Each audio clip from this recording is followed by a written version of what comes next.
নমস্কার বন্ধুরা, আশা করি তোমরা সবাই খুব ভালো আছো। আমার স্নিগ্ধা মহাপাত্র চ্যানেলে তোমাদের সবাইকে স্বাগত জানিয়ে আজ কবি শঙ্কর ঘোষের লেখা কবিতা সবিনয় নিবেদন তোমাদের আবৃত্তি করে শোনাচ্ছি। আমি তো আমার শপথ রেখেছি অক্ষরে অক্ষরে, যারা প্রতিবাদী তাদের জীবন দিয়েছি নরক করে। দাপিয়ে বেড়াবে আমাদের দল, অন্যে কবে না কথা। বজ্র কঠিন রাজ্য শাসনে সেটাই স্বাভাবিকতা। গুলির জন্য সমস্ত রাত সমস্ত দিন খোলা।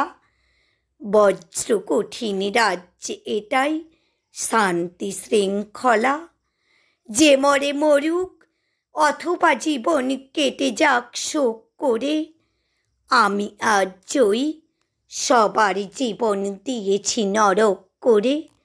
নমস্কার বন্ধুরা, কবিতাটি এখানেই শেষ করলাম। যদি আমার কবিতাটি ভালো লেগে থাকে প্লিজ তোমরা আমার চ্যানেলটি লাইক, কমেন্ট ও সাবস্ক্রাইব করে আমার পাশে